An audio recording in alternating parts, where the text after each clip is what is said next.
Hi everyone, I'm Jim and welcome to the review of Alive or Just Breathing, the second studio album of the band Killswitch Engage. We're celebrating the 20th anniversary of it today, so I've decided to check it out again because it's a special occasion to see if it still holds up. So my story with this band is simple. I first heard them when they contributed the song The End of Heartache in the Resident Evil Apocalypse movie, which I sadly have seen back in 2005 or 6. That was my first contact with Killswitch music. Then I have a vivid memory of seeing Rose of Sharon and My Last Serenade music videos in the German television. Those were good times, and later, like in 2010 or 11, I've decided to check out the entire discography, and I've been a fan ever since. So that's my story with the band. Here's the track list and personal. I am going to review both versions, the original and the 2005 re-release. This was the final album with Jesse Leach until his return in 2012. Also, it's the last album where Adam Dudkiewicz plays the drums. There's a small fun fact here as well, that Philip Labonte from the band All That Remains did some backing vocals here. Here's my setup as usual. The production is tight, everything sounds crisp and clean. The message of the record is diverse. The structure of the songs is basic, nothing fancy here, nothing progressive. Typical metalcore stuff. The instrumental work varies from okayish to amazing, exceptional. The vocals are mostly good throughout the record, it depends on the song. Now let's rate the individual tracks. Let's start with the opener, Numbered Days. It's a decent song. I think it's a kinda weak start because the album has better songs later on, but it's not bad. I would give it a 6 out of 10, decent song.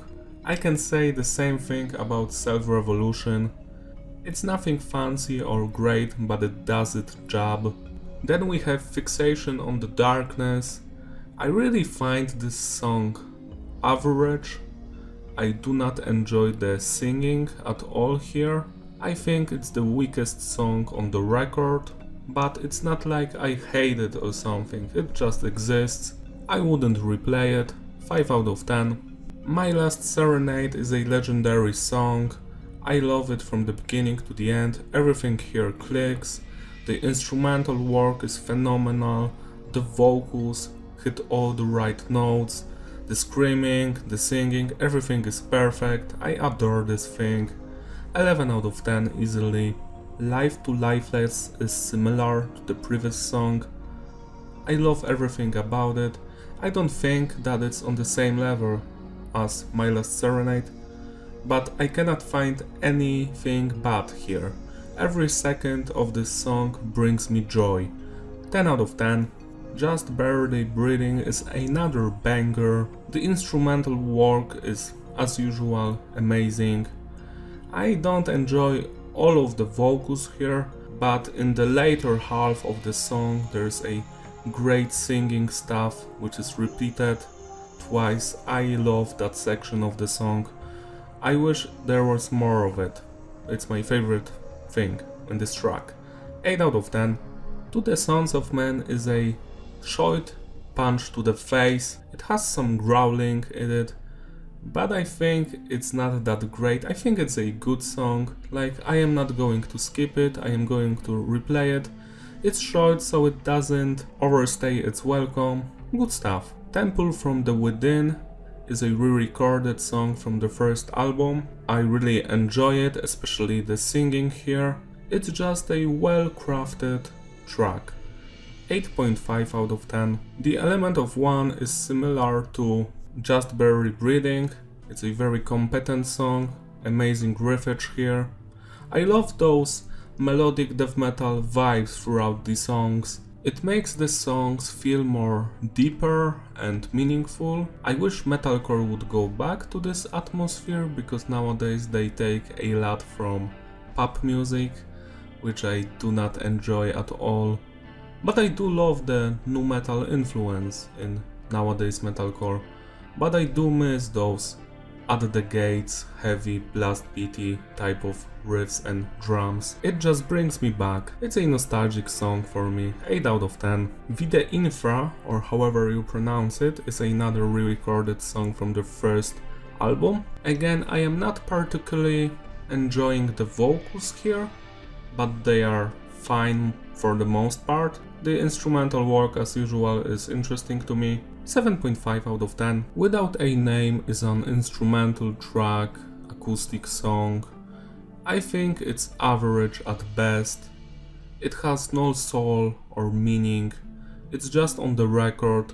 I wish it was removed because we know that there were better outtakes on this album sessions, so I have no idea why this is on the album. I feel no positive or negative emotions towards it. And the final song, Rise Inside, is a banger through and through. It's on the same level as My Last Serenade. I enjoy every moment of this music. The vocals are just so soulful. You can hear and feel the meaning of everything, of life. I love this song. It's an amazing end to this album. 11 out of 10. Now let's rate the songs from the special edition. Indian Blind is another re-recorded song from the first album. I think it's a good song, nothing special here.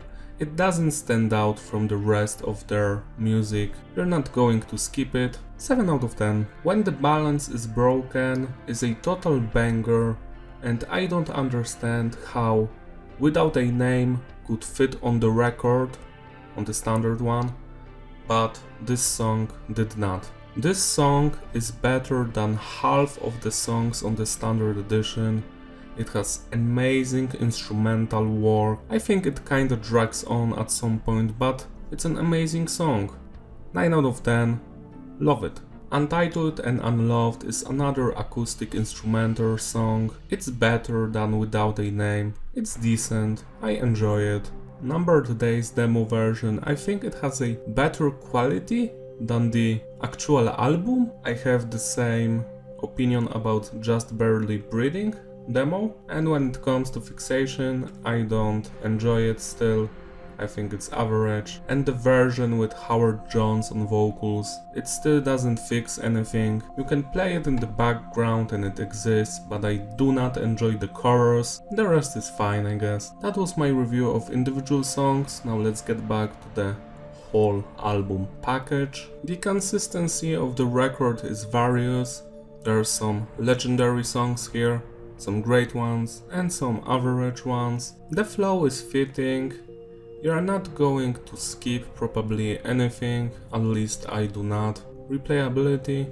Hell yeah, I would replay this one a lot. It's a great album. I would recommend it to everyone who enjoys the metalcore music, but I guess I don't have to do that because it's considered a classic in this scene and everyone loves it and knows about it. Hope they will do some 20th anniversary tour or something. It would be cool to hear these songs live for sure. And I guess they are going to release a new album this or next year, because it's been like 3 years since Atonement was released. So yeah, let's wait for that.